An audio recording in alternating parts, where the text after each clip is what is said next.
referir específicamente a todo lo que tiene que ver con anticuerpos. Algunas generalidades respecto a los anticuerpos es que son proteínas circulantes que son producidas en los vertebrados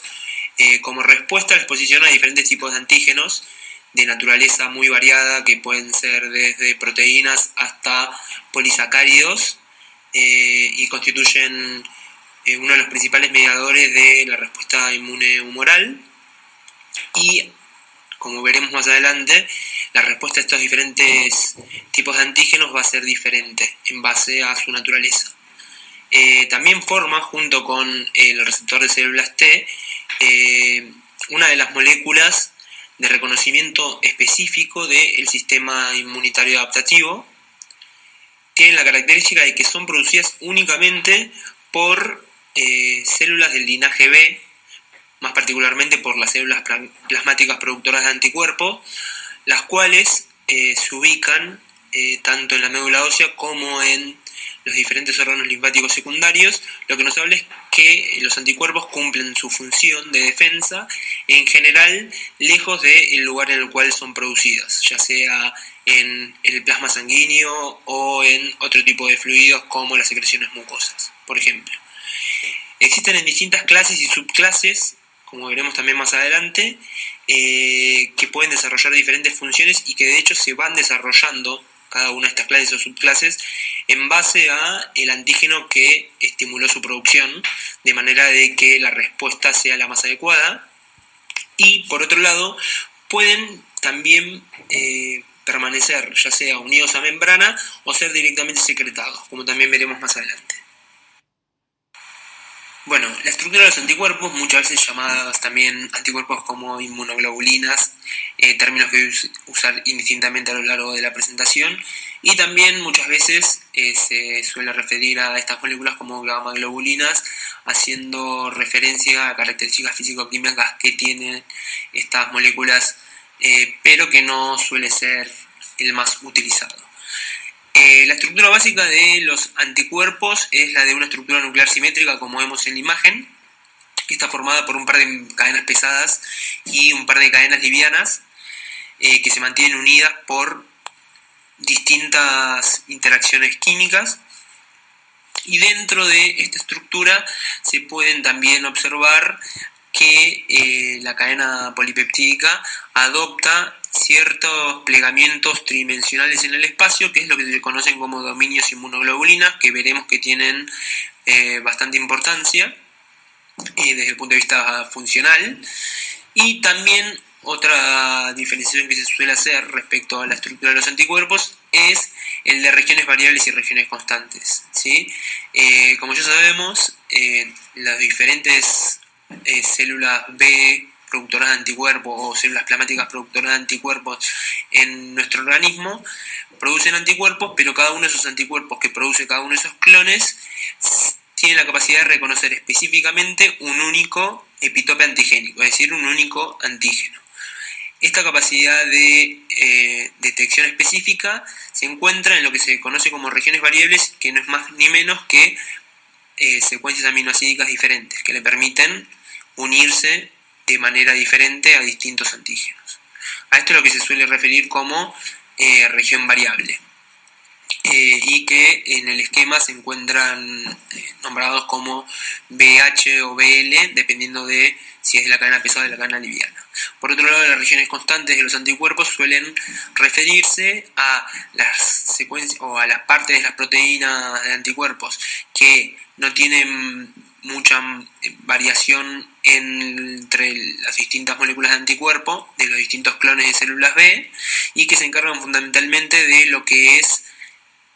la función efectora del anticuerpo. Por otro lado, también en algunos, o mejor dicho, se suele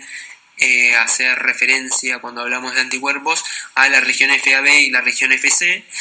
Esto hace referencia a la región FAB, la región de unión al antígeno, antigen binding, y la región FC a una propiedad que tienen los anticuerpos cuando se los somete a una determinada reacción enzimática, que es la cristalización, y que en general tiene importancia por el hecho de que media la mayoría de las funciones efectoras de los anticuerpos. Por último, los anticuerpos también se diferencian en si poseen o no un dominio que le permite anclarse a las membranas y que por ende le da funciones diferentes, como veremos más adelante. Acá podemos ver lo que mencioné anteriormente, que son los dominios inmunoglobulinas, que son plegamientos tridimensionales específicos que algunas proteínas pueden tomar en el espacio. Todas estas proteínas que poseen dominios inmunoglobulinas, de hecho, se suelen referir como superfamilia de inmunoglobulinas, entre las cuales, por ejemplo, tenemos el receptor del factor de necrosis tumoral o el receptor de células T, el complejo mayor de histocompatibilidad, entre otras, y son de importancia para lo que es el desarrollo de la función de los anticuerpos en este caso, dado que es mediante estas dominios inmunoglobulinas que va a poder interaccionar el anticuerpo con los distintos antígenos o las distintas células y demás. Acá, como vemos, es la estructura aquí cristalográfica de un anticuerpo, donde tenemos todos los dominios inmunoglobulinas en los que se pliega una estructura de anticuerpo. Y como mencioné anteriormente, tenemos por un lado lo que es la región variable, que es el lugar en el cual se ubican las diferencias aminoácidicas entre los distintos anticuerpos que producen los diferentes clones de células B y que le da la justamente especificidad antigénica. Y cada cadena pesada y liviana posee una única región variable que forman, cuando se superponen en el espacio, el sitio de unión al antígeno. Por otro lado tenemos las regiones constantes, que, como ya dije anteriormente, media la interacción entre los anticuerpos con otras moléculas o células, que le permite desarrollar las llamadas funciones efectoras del anticuerpo. Y por otro lado, la longitud va variando entre los diferentes isotipos de anticuerpos. Todas estas regiones están conformadas por dominios inmunoglobulinas. Las regiones variables de los anticuerpos, que eran donde se encontraba la mayor diferencia de aminoácidos de la secuencia de los distintos anticuerpos, y que es lo que le brinda la especificidad antigénica, tienen tres regiones particulares. Cada una de las cadenas, tanto la pesada como la liviana, que se llaman CDRs, es decir, regiones determinantes de la complementariedad, o regiones hipervariables, que es donde se concentran mayoritariamente todas estas diferencias de aminoácidos, y que reciben su nombre debido a que en la estructura de dominio inmunoglobulina protruyen como si fuesen dedos, como vemos en la imagen, que al superponerse los CDRs de una cadena pesada con la cadena liviana adyacente, forman una estructura que es complementaria tridimensionalmente a la estructura del antígeno, lo que le permite unirse e interactuar con el antígeno correspondiente de una manera fuerte y eficaz, y posteriormente desarrollar o permitirle desarrollar al anticuerpo sus funciones. Los anticuerpos pueden dividirse en distintas clases llamadas isotipos o subclases llamadas subtipos, en base a lo que son las diferencias en las regiones constantes de sus cadenas pesadas. Los isotipos de inmunoglobulinas que existen y que son conocidas son la inmunoglobulina A, D, E, G y M. Y dentro de estas, la inmunoglobulina A y G, o las inmunoglobulinas A y G, están a su vez divididas en subtipos. La A en IgA1 e IgA2 y la G en IgG1, IgG2, IgG3 e IgG4. Como dijimos anteriormente, es la región constante la que media la mayoría de las funciones efectoras de los anticuerpos. Es por eso que es lógico pensar, y es así, que cada uno de estos isotipos que se diferencian en las cadenas pesadas van a cumplir diferentes funciones efectoras. Este fenómeno, por el cual durante el desarrollo de una respuesta inmune adaptativa humoral se secretan específicamente algunos de estos isotipos, es lo que se conoce como cambio de isotipo o switch de isotipo, y que es un fenómeno fundamental en la respuesta inmune adaptativa, dado que le permite al sistema inmune poder montar la respuesta que mejor pueda responder al estímulo. Es decir, que sea más eficaz a la hora de poder eliminar el antígeno. El ejemplo quizás más específico, o mejor dicho, el mejor ejemplo para poder mostrar esta característica es que, por ejemplo, frente a una infección parasitaria por un parásito del minto, el sistema inmune adaptativo estimula la producción de inmunoglobulina E. Esto se da por el hecho de que es la inmunoglobulina E la que, mediante su unión a receptores específicos en los eosinófilos y los mastocitos, permite la liberación de sustancias que son las más capacitadas para poder eliminar estos microorganismos resistentes, ¿sí? Ahora vamos a ver las diferencias principales a nivel estructural y también a nivel de otras características, como son, por ejemplo, la vida media, que también se diferencian en estos isotipos. Y como para decir más a nivel general, la mayoría de los isotipos pueden existir en dos formas, tanto secretados como anticuerpos de membrana, salvo la inmunoglobulina D, que existe solamente como anticuerpo de membrana. Bueno, la inmunoglobulina A es la primera inmunoglobulina a la cual me voy a hacer referencia. La forma secretoria puede ser tanto monomérica, es decir, que está formada únicamente por una sola molécula anticuerpo, o polimérica, en general mayoritariamente por dos moléculas de inmunoglobulina A, aunque en algunos casos también puede ser trimérica.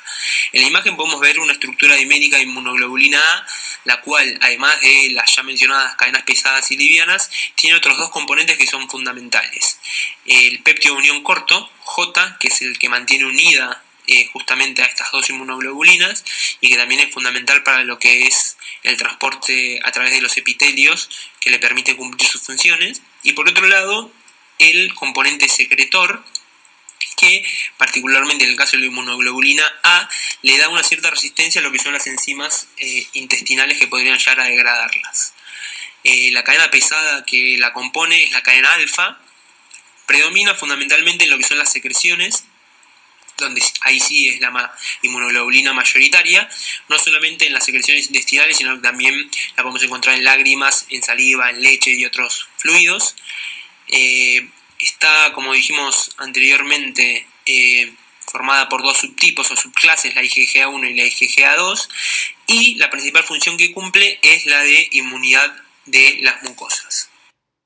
La inmunoglobulina G, además de su forma de membrana, posee una forma secretoria que es únicamente monomérica y es la que podemos observar en la imagen. Es la inmunoglobulina que se encuentra en mayor concentración a nivel plasmático, representando entre el 70 y el 75% de las inmunoglobulinas. Posee la vida media más larga, aproximadamente de 23 días, que va variando dependiendo del isotipo, lo cual se debe fundamentalmente al hecho de que tiene la capacidad de unirse a un receptor particular, que es el llamado receptor Fc neonatal, que vamos a ver más tarde, que le permite justamente poder reciclarse y tener una vida media más larga. La cadena pesada que la compone es la cadena pesada gamma, dado su carácter de monomérico y su peso molecular bajo, por decirlo de alguna manera, puede tener una gran capacidad de difusión a nivel extravascular, donde puede cumplir también sus funciones. Y referido a las funciones, tiene una amplia variedad o amplia gama, valga la redundancia, de estas, desde la opsonización de partículas, que ya vamos a ver qué significa, hasta una función de inhibición de la activación de la célula B, que la produjo como una suerte de feedback negativo, pasando por la activación del complemento, mediar la citotoxicidad celular dependiente de anticuerpos por sobre todo las células natural killers, como también formar parte de lo que es la inmunidad neonatal. La inmunoglobulina M, que también es otra de las inmunoglobulinas importantes del sistema inmune, tiene una forma secretoria que es pentamérica, como la que vemos en imagen, ¿sí? Su forma de membrana es siempre monomérica. La concentración que tiene en plasma es de aproximadamente el 10% o representa, mejor dicho, aproximadamente el 10% de todas las inmunoglobulinas, con una vida media relativamente corta de 5 días. Tiene la característica de ser la primera inmunoglobulina que se produce frente a la respuesta a un antígeno por parte del sistema inmune, dado su tamaño. Generalmente queda confinada a lo que es el compartimento vascular, salvo por la acción de determinados mecanismos como el transporte transepitelial, que se da en algunas mucosas, similar a lo que sucede con la inmunoglobulina A, y al igual que esta, su estructura pentamérica no solamente está mantenida por la presencia de enlaces químicos llamados puentes disulfuro, sino por la presencia del mismo péptido llamado cadena J, que le permite mantener esta estructura pentamérica. La cadena pesada que la compone se denomina Mu, y a diferencia de las demás inmunoglobulinas vistas hasta ahora, en su región constante posee 4 dominios inmunoglobulinas. Las funciones que cumple son, por un lado, ser el receptor de células B de las células vírgenes, junto con la inmunoglobulina D, y por otro lado, activar el complemento. Cabe aclarar, y como vamos a ver después, esta es la inmunoglobulina que tiene mayor eficiencia a la hora de activar este sistema efector. Los últimos dos isotipos de inmunoglobulina son la IgE y la IgD. La IgE, que tiene una forma secretoria monomérica, una concentración en plasma muy minúscula, una vida media muy corta, y que tiene la característica de, al igual que la inmunoglobulina M, tener una cadena pesada, en este caso epsilon, con 4 dominios inmunoglobulina constante. Las funciones, como mencioné en el ejemplo de una de las diapositivas anteriores, es la de la defensa frente a parásitos mintos e la hipersensibilidad inmediata, ¿sí? Dada su capacidad de unirse específicamente a receptores en las células, en los mastocitos y en los eosinófilos. Por otro lado, la inmunoglobulina D es el único isotipo que solamente tiene una forma de membrana con una cadena pesada delta, y la única función que se le conoce es la del ser receptor de las células B vírgenes junto con la IgM. Por último, también hay que mencionar que las cadenas ligeras existen en 2 isotipos, las llamadas cadenas kappa y lambda, que se diferencian en lo que es su región constante. Cada anticuerpo va a poseer 2 cadenas livianas idénticas, ya sea kappa o lambda, y un único clon de inmunoglobulinas va a producir anticuerpos con uno de estos isotipos, es decir, o va a producir anticuerpos con cadena kappa o con cadena lambda, no anticuerpos con ambas cadenas. En los humanos, la proporción de cadenas con isotipo kappa y lambda es de un 60 y un 40% respectivamente, y esto lo menciono porque es uno de los parámetros que puede ser utilizado en el análisis de cánceres hemato-oncológicos de linfocitos B, permitiendo saber, por ejemplo, si tenemos un desequilibrio fuerte de esta distribución, que estamos, o darnos una idea de que estamos en presencia de una neoplasia de estas células. No se conocen diferencias funcionales entre estos 2 isotipos. Las funciones que cumplen los anticuerpos son muchas y van desde lo que es la neutralización directa de un microorganismo o una toxina por su unión y el impedimento directo de que infecte una célula, por ejemplo, hasta lo que es la activación del complemento y las consecuencias de ello, que son desde la lisis de un microorganismo hasta la producción de inflamación y fagocitosis, pasando también por lo que es la opsonización y la citotoxicidad celular dependiente de anticuerpos. Si bien la mayoría de estas funciones, no todas, pero la mayoría son mediadas por, como ya dijimos antes, la región FC de la cadena pesada del anticuerpo, todas estas son desencadenadas por la primera unión del antígeno por las regiones variables del anticuerpo. Y es por eso que es importante tener en cuenta las características de esta unión. El reconocimiento antigénico es no solamente extremadamente específico, permitiendo, por ejemplo, a un anticuerpo o a diferentes anticuerpos distinguir diferencias de un aminoácido entre antígenos diferentes, sino también su gran diversidad, el repertorio de linfocitos B productores de anticuerpos que tiene un organismo es inmenso y que se da resultado de un proceso genético único en las células B y células T del sistema inmune adaptativo. Y también otra característica importante es lo que es la maduración de afinidad, que le permite al sistema inmune que a medida que se va desarrollando la respuesta, los anticuerpos que se van generando son cada vez más afines por su antígeno, lo cual le permite desarrollar mejor sus funciones. Empezando un poco a describir más detalladamente las funciones de los anticuerpos, la primera función es la neutralización de lo que son los microorganismos y las toxinas microbianas. Como sabemos, estos microorganismos o las toxinas, para poder actuar en primera medida, necesitan unirse a receptores celulares específicos que le permitan, por ejemplo, infectar una célula, como vemos en la imagen que tenemos en la diapositiva. Los anticuerpos lo que hacen es unirse directamente a el antígeno y bloquear esta interacción con el receptor celular. Esta función es únicamente mediada por la región de unión al antígeno, la región que forman las regiones variables del anticuerpo, y a priori sería independientemente de lo que es el isotipo o subtipo del anticuerpo, es decir, que cualquier isotipo podría ser neutralizante. A pesar de esto, los llamados anticuerpos neutralizantes en mayor medida suelen ser inmunoglobulina G, cuando hablamos de la circulación sanguínea, y en lo que es las mucosas son fundamentalmente de tipo IgA. Esta función, al ser mediada por la unión del anticuerpo al antígeno, es más eficaz a medida que mayor afinidad tiene el anticuerpo por su antígeno. De ahí también la importancia fundamental del proceso de maduración de la afinidad que se da en la respuesta inmune adaptativa. Y como dato de color, hay muy pocos casos en los cuales el anticuerpo no bloquea directamente la unión del antígeno al receptor, sino que según alguna otra parte del antígeno lo modifica conformacionalmente e impide de esta manera la unión. La segunda función importante que tienen los anticuerpos es el de opsonizar y favorecer la fagocitosis de los antígenos.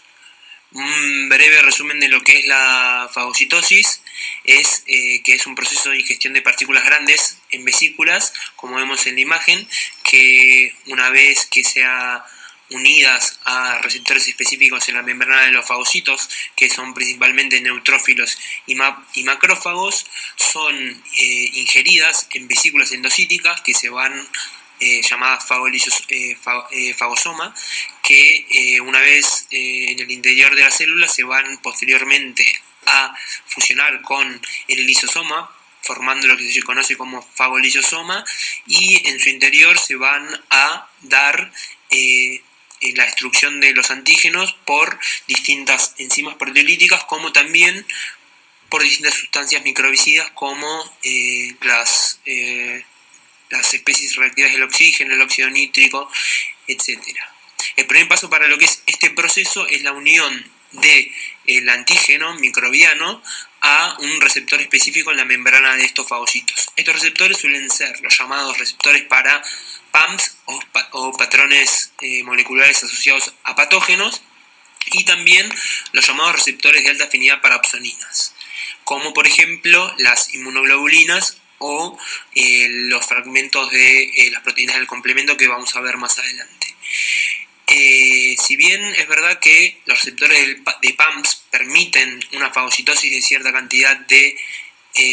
microorganismos, la eficiencia de esta fagocitosis aumenta muchísimo cuando es mediado por las opsoninas, dada la alta afinidad de estos receptores por estas moléculas, por lo cual la unión de las opsoninas a sus receptores es importante para este proceso, también por el hecho de que permiten una activación del fagocito, tanto para lo que es la generación de sustancias microbicidas como la síntesis y secreción de otras moléculas importantes para la respuesta inmune, como son las citocinas inflamatorias. Entonces, para tener una definición más precisa, la opsonización es el proceso mediante el cual partículas son recubiertas para promover su fagocitosis. Y justamente aquellas sustancias que cubren estas partículas son lo que se denominan opsoninas.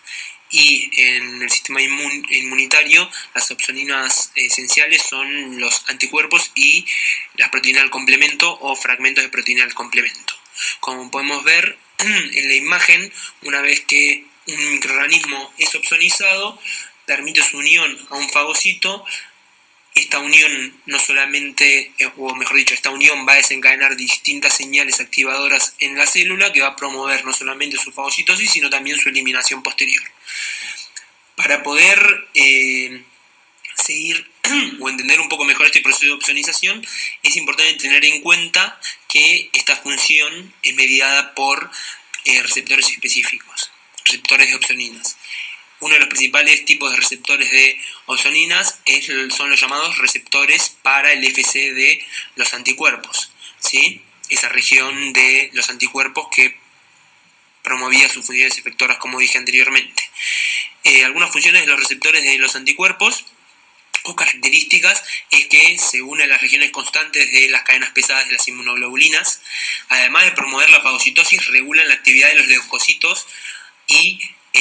inducen, mejor dicho, su inflamación. Ejemplo, permiten la degranulación de mastocitos por la unión de inmunoglobulina E frente a la respuesta al MINTOS. También median el transporte de los anticuerpos, por ejemplo, la inmunoglobulina a través de la mucosa intestinal, y también tienen impacto en la vida media de algunas inmunoglobulinas, como vamos a ver después, que es el caso del receptor para el FC neonatal, que aumenta la vida media de la inmunoglobulina G. Dentro de estos receptores para el FC, el más importante para lo que es el proceso de fagocitosis son los llamados receptores para el FC gamma. Estos receptores se clasifican en función de lo que es la afinidad por las cadenas pesadas de las distintas subclases de inmunoglobulinas, siendo el único de alta afinidad el FC gamma R1. Se encuentran ubicados en diferentes tipos celulares, tienen la característica de poseer una cadena polipeptídica extracelular llamada dominio, o mejor dicho, cadena alfa del receptor, que es la que se une a la cadena pesada de la inmunoglobulina.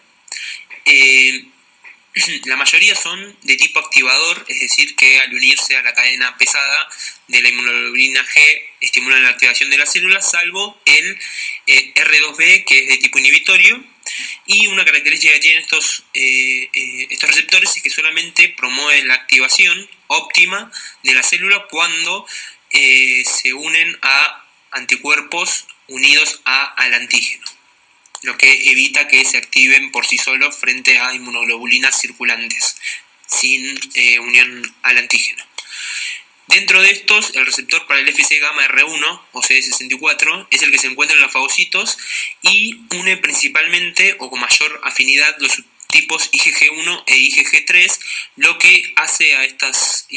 subtipos de inmunoglobulina G las mejores opsoninas. Como dije anteriormente, para poder activarse se tienen que unir, o mejor dicho, se tienen que agrupar estos receptores, es decir, tienen que producirse la unión a anticuerpos que están unidos a antígenos multivalentes. Las respuestas que inducen su activación van desde la transcripción génica, tanto de mediadores inflamatorios, citoquinas inflamatorias, enzimas microbicidas, hasta lo que es la movilización del citoesqueleto que le permite fagocitar a la célula al antígeno, como también la migración celular de esta célula. Dentro de los otros receptores podemos resaltar lo que es el receptor FC gamma R3A, porque está principalmente presente en las células NK, también conocido como CD16,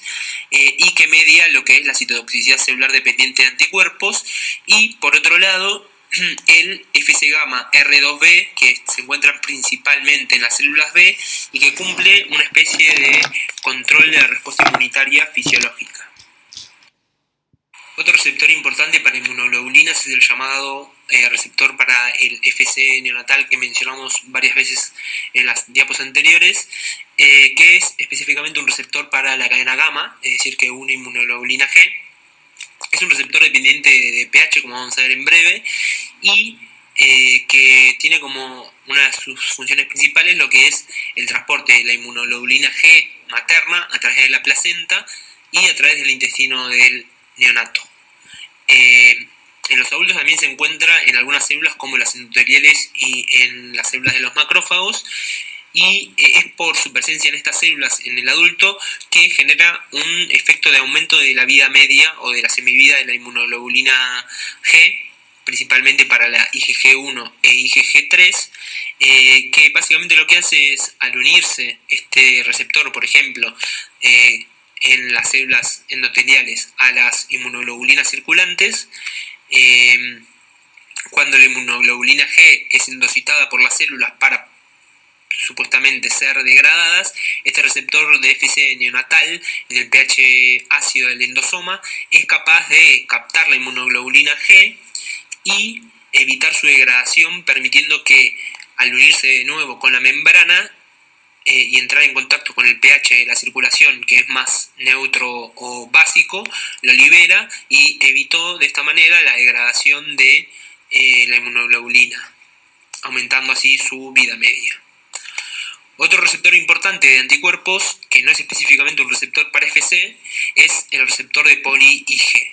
es decir, de poliinmunoglobulinas, que es un receptor fundamentalmente para inmunoglobulina A y M, que se produce en las células epiteliales de la mucosa y que se encarga principalmente del fenómeno llamado transcitosis, que es básicamente el transporte de las inmunoglobulinas a través de las células epiteliales, como vemos en la imagen, de la mucosa, permitiendo que sean liberadas, por ejemplo, a la luz intestinal. Esta unión de la inmunoglobulina al receptor es mediada por ese péptido llamado cadena J, que mantenía la estructura de estas inmunoglobulinas poliméricas, que al unirse de un lado de la célula la transporta y antes de liberarla a la luz intestinal, en este caso, se cliva este receptor, quedando una parte del mismo unido a, en este caso, la inmunoglobulina A, y es lo que habíamos mostrado antes, que formaba parte de la estructura dimérica, que era el componente secretor y que le daba cierta resistencia a la secreción, a las secreciones enzimáticas gástricas, ¿sí? Y es este receptor que es de importancia fundamental en lo que es la inmunidad de las mucosas y es el responsable también de la secreción de la inmunoglobulina A en la leche, la saliva, el sudor, la bilis y el esputo. Bueno, la última función a la cual voy a hacer mención en esta parte de la clase es la llamada citotoxicidad celular dependiente de anticuerpos, que básicamente es un proceso de destrucción de células recubiertas por anticuerpos que es mediado por la unión de estos anticuerpos a receptores FC de leucocitos. Principalmente los leucocitos que se ven implicados en este fenómeno son las células natural killers. Estas células poseen en su superficie el receptor para FC gamma R3A que habíamos visto antes, el CD16, que une específicamente inmunoglobulina G. La unión de estos anticuerpos a el receptor sobre las células NK lo que va a hacer es estimular la síntesis y la secreción de las citoquinas y la desgranulación de estas células. Si recordamos bien, estas células tienen en su interior gránulos con enzimas proteolíticas que se encargan de eliminar la célula con la que estuvo en contacto y que la activó. Otra característica que tienen es que este receptor solo une inmunoglobulinas G que estén unidas a superficies celulares, evitando la activación de estos receptores por inmunoglobulinas libres circulantes.